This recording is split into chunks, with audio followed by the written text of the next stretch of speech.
Bonjour à toutes et à tous et bienvenue sur le podcast Ma Thérapie. Ce podcast a été créé dans le but de nous accompagner vers plus de conscience et d'amour. Alors, au cours des épisodes, j'espère qu'on grandira ensemble, que j'arriverai à t'apporter de la joie, de l'amour et surtout des outils qui t'aideront dans ton quotidien. Je te souhaite une très belle écoute. Alors ça y est, bon, je lance l'enregistrement après quelques problèmes avec le matériel, mais on a réussi. On sera avec un micro, donc si jamais il y a des micro-bruits, excusez-nous d'avance, on a fait ce qu'il fallait, mais ça marche pas. Mais bon, aujourd'hui, du coup, je suis avec Béatrice, je suis super contente. Hier, j'ai fait une séance d'iridologie, donc c'est plus inconnu pour moi, mais je suis super heureuse de vous parler de cette thérapie, de cette discipline.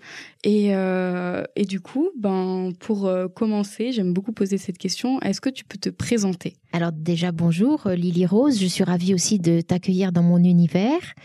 Et pour me présenter en quelques mots, je m'appelle Béatrice Devandel et je suis thérapeute en iridologie depuis 18 ans maintenant. Donc j'exerce cette discipline qui consiste à établir ce qu'on appelle un bilan dans les iris, à travers les iris, la couleur, la trame, tout ce qu'on peut regarder dans les yeux pour pouvoir déceler les forces, les faiblesses, l'héritage génético-pathologique d'un individu. Comment est-ce que ça fonctionne ? Quelle est l'origine de cette discipline ? Alors, ce qu'il faut savoir, c'est que en fait, c'est très ancien.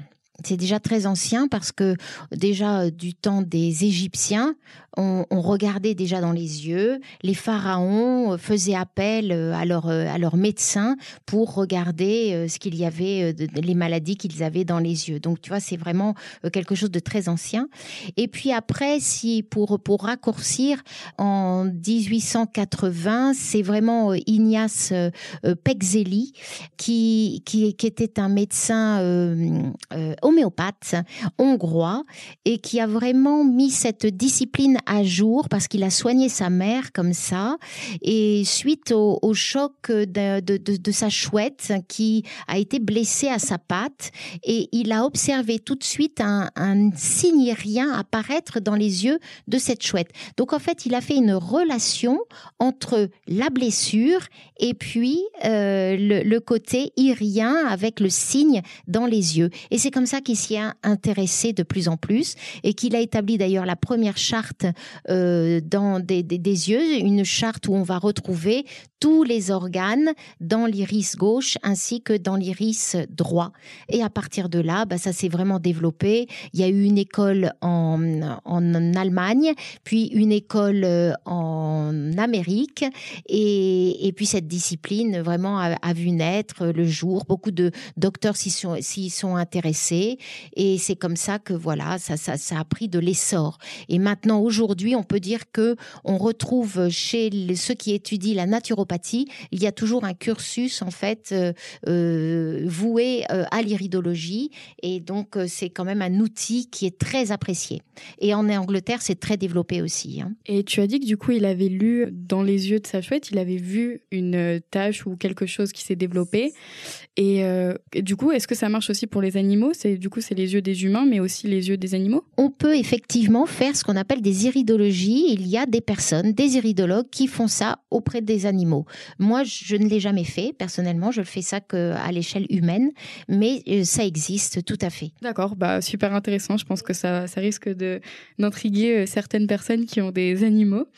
Et du coup, en tant que novice en iridologie, lorsqu'on observe notre œil ou celui de quelqu'un d'autre, que pouvons-nous observer facilement ? Est-ce qu'il y a des choses déjà de base qu'on peut repérer et qui peuvent nous donner des informations sur les gens ou pas ? Alors, a priori, dans une première lecture, si par exemple on est avec quelqu'un et que de loin, on regarde ses yeux, on peut avoir des indices, ne serait-ce que par la couleur. Déjà, c'est-à-dire famille d'œil bleu, famille d'œil vert, famille d'œil marron. Déjà, on aura 3 grandes familles qui vont nous donner un indice du terrain dans lequel la famille se trouve. Ça, c'est indéniable. Après, pour pouvoir faire une iridologie vraiment approfondie et complète, il nous faut un outil. Donc, ça peut être des loupes extrêmement grossissantes ou bien des appareils photographiques. Et à ce moment-là, on aura une belle image et et on pourra voir et déceler tous les signes iriens que l'on peut observer dans les yeux. Donc, du coup, tu as parlé des 3 couleurs, 3 familles de couleurs. Du coup, quelles sont les caractéristiques de chacune de ces familles? Alors, moi, personnellement, j'aime bien caractériser les familles des yeux très marrons, très noirs, très foncés, comme des personnes, en fait, hématogènes, c'est-à-dire hématos, le sang, c'est-à-dire pour moi des sanguins, déjà. Ensuite, les personnes qui ont des yeux plutôt clairs et plutôt bleus, ce sera plutôt pour moi une famille de lymphatiques, c'est-à-dire des personnes où on va s'interroger sur la lymphe, le système de l'élimination, on va dire. Hein. Après, il y a la famille mixte, les yeux au milieu, que j'aime bien cataloguer d'œil bileux, vésicule biliaire, foie, etc., qui vont être des yeux souvent jaunes, orangés et à tendance vert, vert ou gris, voilà. C'est une famille au milieu que j'aime bien mettre et placer dans ce type de catégorie, voilà. Mais on aura comme ça 3 grandes familles, nos sanguins, nos lymphatiques, nos bileux. Et déjà, moi, j'ai une approche qui détermine, qui va m'aider dans mon bilan, en fait, de base. Hein. Pour avoir, du coup, fait une séance hier et que, bon, moi, j'ai les yeux marrons. Et du coup, par rapport à cet organe, tu m'as dit, vu que j'ai les yeux comme ça, il faut que je fasse attention à mon sang, etc. Du coup, par rapport à ces 3 familles, les 3 terrains, il faut que ces personnes fassent attention, du coup, à ces 3 terrains? Oui, c'est ça.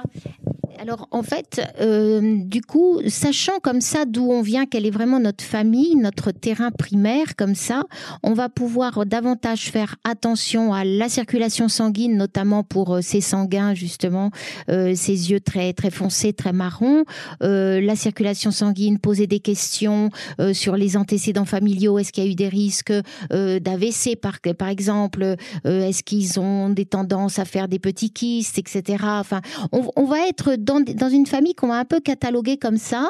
Et puis après, pour nos lymphatiques, nos yeux bleus, on sera plutôt à leur dire, bon alors, est-ce que c'est pas un terrain très arthritique, très arthrosique?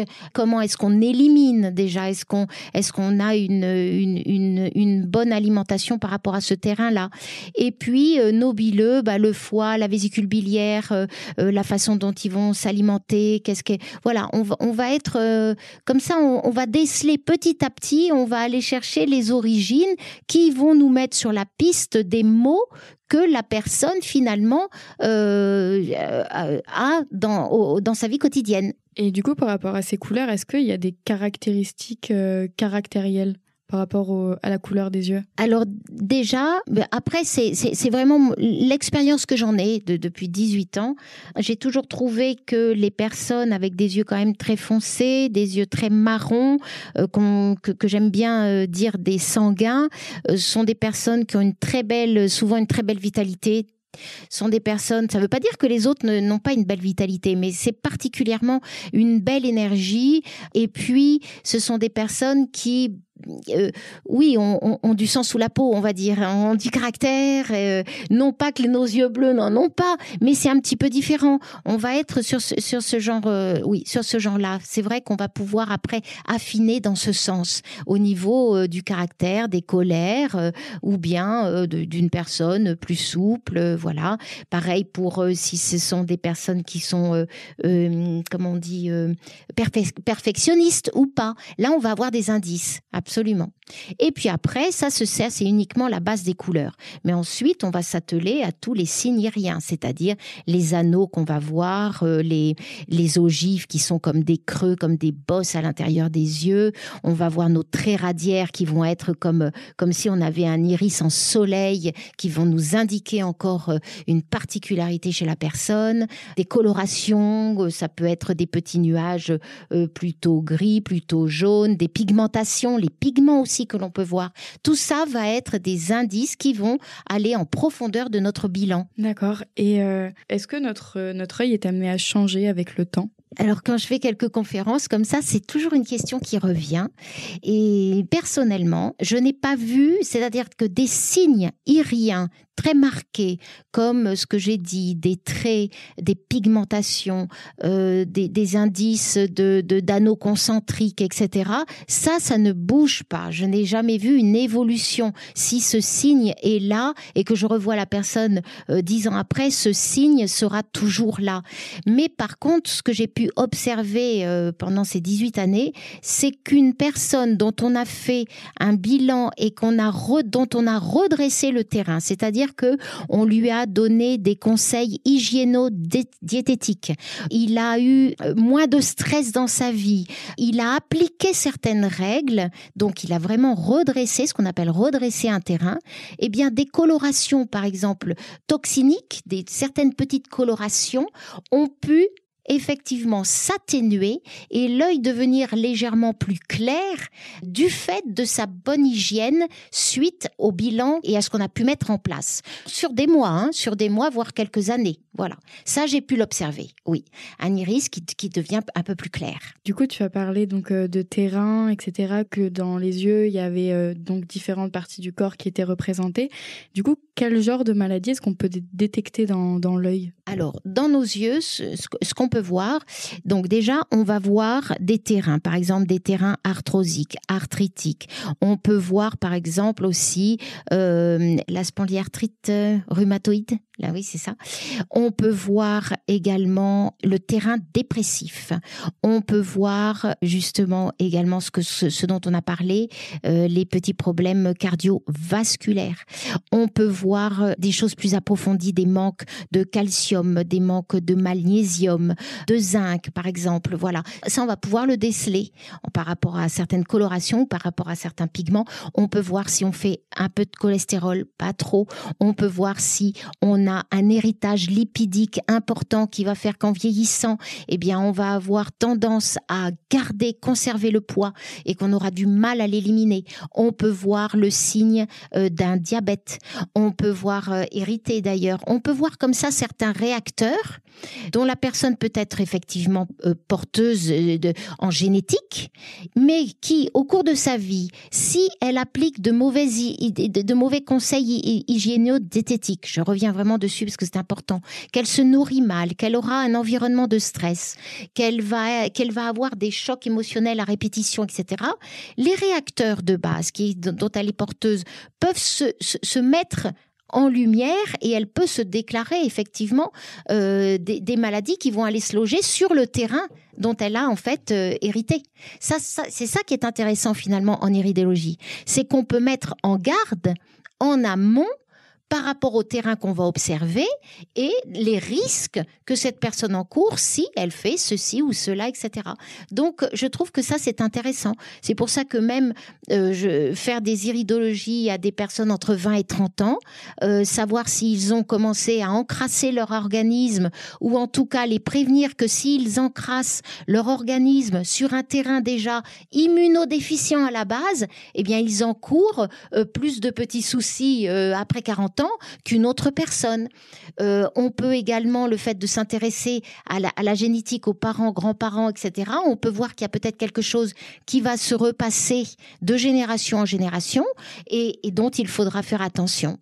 Et surtout, si on voit qu'effectivement, elle a un terrain hérité de diabète, on va lui dire, bon, bah, écoutez, là, vous devez être vigilant.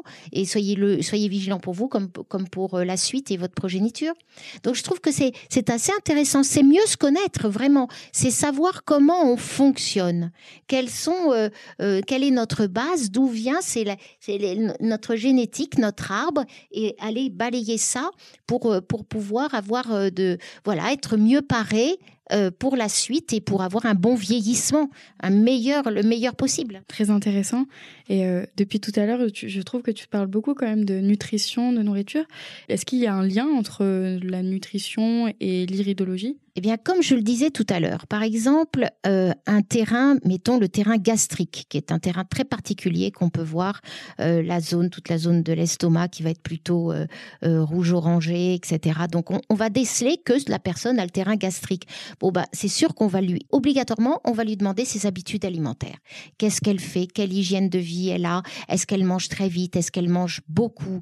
Est-ce qu'elle a des intolérances alimentaires? Comment elle réagit le soir? On va aller vraiment là-dessus pour pouvoir soulager la zone gastrique. Et après, lui conseiller à 50 ans de faire un bilan plus approfondi aussi, surtout s'il y a eu des antécédents embêtant dans sa lignée, au niveau du côlon, au niveau gastrique, etc. Ensuite, un autre terrain qui peut être très intéressant, c'est le terrain des dépressions, qui peut se revoir comme ça de génération en génération.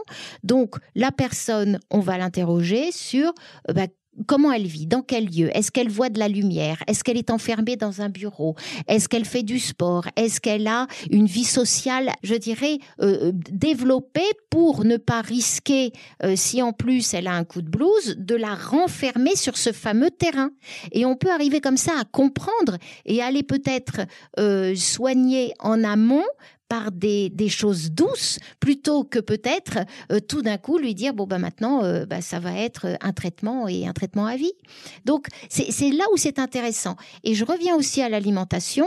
Le terrain par exemple des bileux, des familles mixtes, des bileux et des anxieux, le foie, on va vraiment lui demander quelle est son hygiène, les repas, comment elle mange. Oui, c'est très important la nourriture, c'est très important de pas faire n'importe quoi.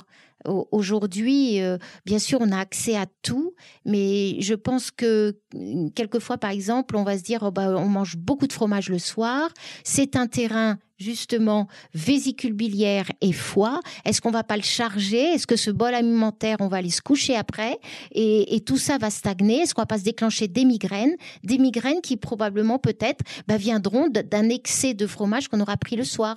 Est-ce qu'on peut pas plutôt le répartir et se dire ok, je m'en prive pas, mais j'en mange plutôt au déjeuner, j'aurai une période de digestion qui sera mieux et plus longue et le soir je m'abstiens. Donc en fait, ça va être à chaque fois extrêmement personnalisé en fonction de l'empreinte de l'iris qu'on va voir à ce moment-là en faisant une iridologie.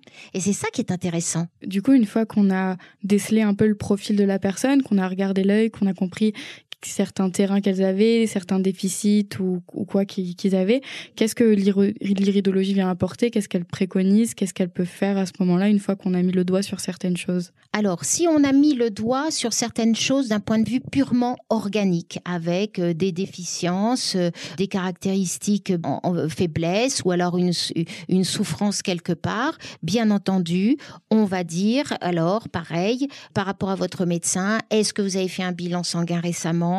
Ça serait bien de le faire. Est-ce que vous avez fait une visite? Est-ce que justement, si vous vous sentez un peu essoufflé, on va l'orienter vers les médecines bien appropriées parce qu'on a une médecine qui est quand même formidable aujourd'hui et qui soigne. Et au contraire, on va pouvoir l'aider à aller vers les médecins ou les thérapeutes qui vont l'aider dans cette prise en charge et dans ce mieux-être. Et en plus, aujourd'hui, ça se rajoute de techniques formidables comme la réflexologie plantaire, parce que c'est vrai, j'aime beaucoup ça, parce qu'en fait, on se rend pas compte que tout le poids en plus du corps repose sur nos pieds, que quand on a bien massé toute la zone du côlon qu'on retrouve juste en bas, près du talon, eh bien peut-être que quelqu'un qui est, je vais le dire vraiment, mais qui est constipé, ça peut relancer son circuit, ça peut être formidable. Donc en fait, des petites choses comme ça auxquelles la personne n'aurait pas pensé.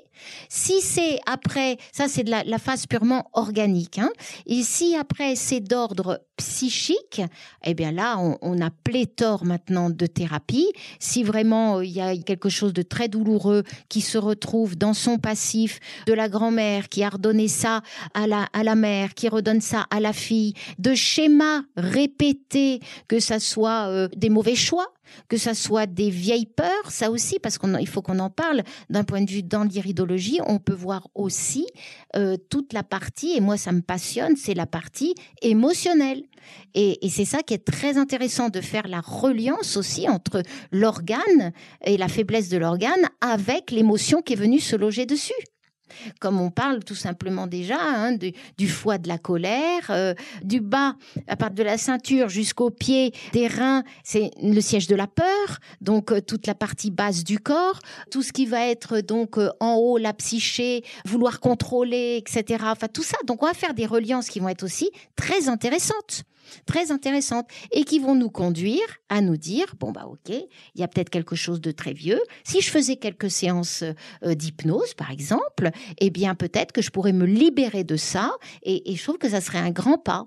Et si, comme je l'ai dit, on est sur un terrain plutôt dépressif ou voilà, eh ben on dit, allez, on fait un peu de sport, on marche, on relance la machine, on s'inscrit à quelque chose où on va pouvoir voir du monde un petit peu et sortir de sa coquille et non pas se replier et rester chez soi tout seul.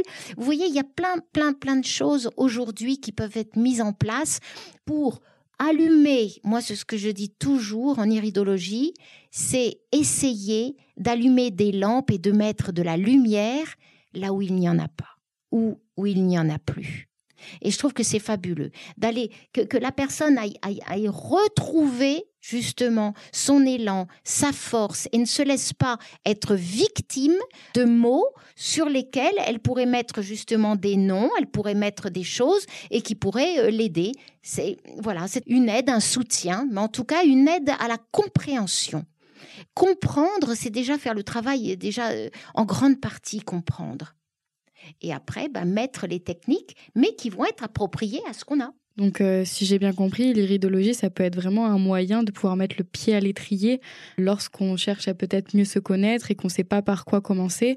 Ça peut être l'occasion de faire une découverte globale de soi et de faire face à un professionnel qui nous dit, là, vous avez peut-être un terrain au niveau de l'ego ou d'une dimension émotionnelle ou transgénérationnelle, confiance en soi, tout ce genre de choses. Donc, ça permet de mettre le pied à l'étrier, en fait, c'est ça ? C'est tout à fait ça.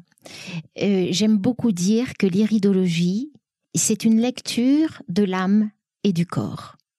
Donc, c'est très holistique. C'est un pas vers soi. Et une iridologie, c'est très vivant. C'est un échange avec la personne qui peut peut-être venir pour quelque chose de particulier et repartir en étant éclairée sur autre chose. Qui, lorsqu'elle ne sait pas trop non plus s'orienter, va déceler en elle le pouvoir qu'elle a finalement et la force qu'elle va pouvoir développer ou le chemin vers lequel elle peut aller. Mais tout à fait, tout à fait. Tu as parlé de l'âme et moi je me suis noté une question. Pourquoi, selon toi, est-ce que nous disons que les yeux sont le reflet de l'âme ? Déjà, c'est assez simple, c'est une perception. Donc, nos 5 sens, l'ouïe, le goûter, le toucher, l'air qu'on respire, l'odorat et hop, la vue. Ça y est. Et ce que tu vas regarder, en fait, c'est la vision du monde. C'est la vision de ton monde, c'est ce que tu vas t'en faire. Donc, en fait, à travers l'iris, c'est même simple. Quand tu regardes une personne, tu peux tout de suite voir si elle a l'œil avec la flamme, ou si son œil est déjà terne, ou si elle manque d'élan, ou bien on peut dire « Oh tiens, tu es fatigué, qu'est-ce que tu as ?» Rien que dans les yeux, ça se voit. Ou bien « Tu as de la fièvre ». Pourquoi ? Oh, t'as les yeux brillants. Ne serait-ce que ça, on rentre déjà dans son univers. Voilà. À travers ce qu'on va contempler. On ouvre les yeux, ça y est, c'est une ouverture sur le monde. Mais c'est assez magique. Tout à l'heure, tu as commencé à parler de la dimension émotionnelle et de l'iridologie. Est-ce que tu peux nous parler un peu plus de cette dimension ? Alors, on a des chartes. Moi, je travaille avec des chartes où on va retrouver les organes du corps qui vont se retrouver dans l'iris droit et puis dans l'iris gauche. Donc, répartis, comme ça, on aura toutes nos zones. À la périphérie, on aura les tissus, etc. On aura la pupille. Donc, la pupille peut être aussi un des indices très intéressants. Et la partie émotionnelle peut se retrouver sur une autre charte où on a mis tout autour de l'œil, en fait, des correspondances confiance en soi, barrière émotionnelle, relation au père, relation à la mère, relation avec l'autorité, la relation après aussi avec la jalousie, la relation avec la gourmandise, la relation avec tout ça. Et ça, c'est réparti à travers l'iris. Donc, lorsque je vois, moi, un signe iridien très caractéristique, très engrammé dans l'iris et qui va se retrouver, par exemple, à midi, c'est-à-dire en haut, puisque l'œil se lit comme une horloge, donc en haut, dans la zone encéphalique, c'est-à-dire vraiment dans la zone du cerveau, à midi, et que ce signe sera bien prononcé, pensée, là, je peux dire que la personne est quand même dans le contrôle, donc on peut l'indiquer et lui dire que peut-être un lâcher-prise serait intéressant à faire, en tout cas, ou à essayer de faire, même si le lâcher-prise, c'est pas une technique non plus. Mais tout du moins, mettre le doigt là-dessus, sur peut-être qu'elle puisse s'observer et se regarder et se voir avoir du contrôle à la fois ou sur elle-même ou sur les autres, mais déjà l'observer en soi. Et ça c'est magique, parce que déjà l'observer chez soi, c'est déjà encore la moitié du travail de fait. Et tout est comme ça. Donc, réparti tout autour de mon œil, je vais retrouver toutes ces caractéristiques. Donc, après, quelqu'un d'hyper jaloux, quelqu'un aussi qui va être très perfectionniste, on peut travailler sur ces challenges de vie qui, quelquefois, peuvent se retourner contre nous dès lors que c'est en excès. Parce que finalement, c'est ça. La corde, c'est l'équilibre. Hein, c'est ça le mieux, c'est ce que je pense. Mais après, donc en indiquant, mettons, un excès dans quelque chose, parce que c'est ça aussi, une addiction aussi, parce qu'on peut voir les addictions. Et ça c'est très intéressant. Tiens, tu m'amènes à ça parce que ça c'est très intéressant. On est tous plus ou moins addicts et en plus aujourd'hui le grand fléau, je pense, c'est qu'on est addict à nos pensées. Et alors là, c'est énorme, c'est énorme. Donc, travailler sur des axes comme ça, qui vont être des indices à travers l'iris et qui vont mettre la personne en garde et de se dire, tiens, effectivement, ma marge de progrès, ça va être ça. Ça va être, effectivement, je suis addict à ça. Et on peut dire de quoi, hein, peu importe, hein, ça peut être de l'alcool, ça peut être le sexe, ça peut être addict aux pensées, addict à tout, voilà. Et travailler pour pouvoir avancer et travailler pour se sentir plus libre. Parce que sinon, effectivement, on rejoue, on reste enfermé dans nos systèmes de fonctionnement et dans notre conditionnement. On est déjà tous des êtres plus ou moins conditionnés, mais c'est vrai que le voir et s'observer, déjà, c'est pas mal, c'est un beau chemin, Ça nous éclaire en tout cas. Et ça nous évite aussi de recommencer les mêmes choses. Surtout si on veut plus de ces mêmes choses. C'est ça. Après, on est tous libres. Si on a envie de les rejouer, on les rejoue. Mais si on a envie de s'en dégager un petit peu et de trouver des solutions, il y en a, oui. Et ça passe par l'observation. J'ai l'impression que tu avais des choses à dire en plus sur l'addiction. Est-ce que tu veux développer sur ce sujet ? Et c'est vrai que les addictions nous font faire quand même beaucoup de bêtises. En fait, on s'en rend pas compte. Je trouve que les addictions rentrent dans nos vies et on a du mal à s'en défaire parce que c'est assez vicieux. Je trouve que l'addiction, ça vient à nous tranquillement et après, peut-être on réalise que on est addict à quelque chose. Du coup, on dit « Ok, je vais m'en débarrasser », mais bien souvent, ça va reprendre la tournure vers une autre addiction. C'est-à-dire qu'ok, je vais arrêter de fumer, parce qu'effectivement, je suis addict à la cigarette. Hein. Je prends la bonne résolution, alors je fais ce que je peux, je vais voir un thérapeute, finalement, je m'en débarrasse. Mais mon côté addict, parce qu'en fait, j'ai un côté addict qui est bien plus vicieux que ça, parce qu'il va peut-être se dire, je vais faire du sport. Et alors là, du coup, je vais lâcher quelque chose que je faisais en excès et je vais le transformer par quelque chose d'autre qui va aussi m'avoir en fait quelque part. Et c'est pour ça que c'est bien d'aller voir, tiens, pourquoi je fais quelque chose en excès ? Qu'est-ce qu'il y a derrière ? Qu'est-ce que ça masque ? Alors un coup, c'est je vais manger beaucoup, puis finalement je vais arrêter pendant un temps, etc. Mais alors ça va être autre chose, je vais aller vers autre chose. Et tout est un peu comme ça. Et je trouve qu'aujourd'hui, ça serait bien, on devrait en parler beaucoup, et même auprès des jeunes, des addictions. Et ça peut être maintenant, aujourd'hui, c'est l'addiction, comme je l'ai dit, par contre aux pensées, et c'est l'addiction au portable, c'est l'addiction, non pas que moi j'ai pas de portable, j'en ai un, mais quelquefois je me vois, je me dis mais waouh, là tu vois, t'as passé quand même une demi-heure, qu'est-ce que t'as fait vraiment ? J'ai été regarder, puis j'ai passé les trucs comme ça, vite fait, bon, mais je l'ai vu, je me suis quand même observée, et on peut très vite switcher. Très vite. Et du coup, je pense que pour les générations qui viennent, c'est sympa qu'elles parlent de parler des addictions. Parce qu'on est tous, l'être humain s'addicte en fait très vite à quelque chose. Et en avoir conscience, c'est déjà là encore, et l'observer, c'est encore du travail de fait. Oui, très intéressant finalement, c'est mettre de la conscience sur les choses. Et l'iridologie, c'est aussi un moyen, j'ai l'impression, de mettre conscience sur des terrains, comme tu as très bien pu le dire, sur soi, mais sur aussi des comportements qu'on peut avoir. Donc, très intéressant. J'ai une question pour revenir un petit peu plus sur l'iridologie. Toi, comment se déroule une séance pour que les personnes puissent s'imaginer ? Alors, pour faire une séance d'iridologie, j'ai deux techniques. Quand je suis en salon professionnel, j'aime bien faire des séances justement découvertes parce que les gens se posent des questions. Oh, qu'est-ce que c'est? Ça m'intrigue, etc. Alors là, du coup, ce sont des découvertes qui vont pas durer 1 heure, en général 20, 30 minutes. Et à ce moment-là, sur place, j'ai ce qu'on appelle une loupe ultra grossissante, spéciale pour l'iridologie. Et du coup, je peux déjà donner les grands traits. Je vais regarder la famille à laquelle ils appartiennent et je vais aller à l'essentiel, c'est-à-dire vraiment lui parler. Donc, je vais tout de suite trouver ce qu'elle a besoin d'entendre à l'instant, mais là, ça va faire appel, je dirais même au côté un peu ésotérique. Bon, moi, je suis une passionnée en plus d'ésotérisme, je crée des oracles, donc j'adore ça.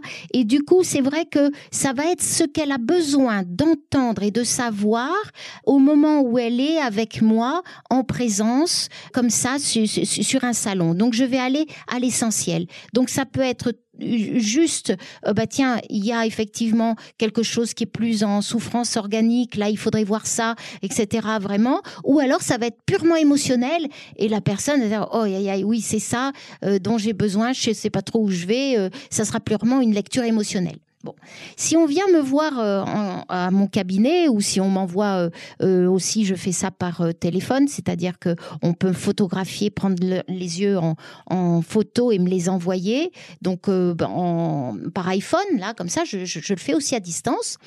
Et à ce moment-là, eh bien, alors, c'est une photo. Donc, si je suis en présentiel en cabinet, je prends une photo avec mon logiciel pour avoir une empreinte et que je puisse me référer aux 2 yeux. Et puis, ça me permet de montrer les yeux à la personne qui est avec moi, de lui montrer son regard.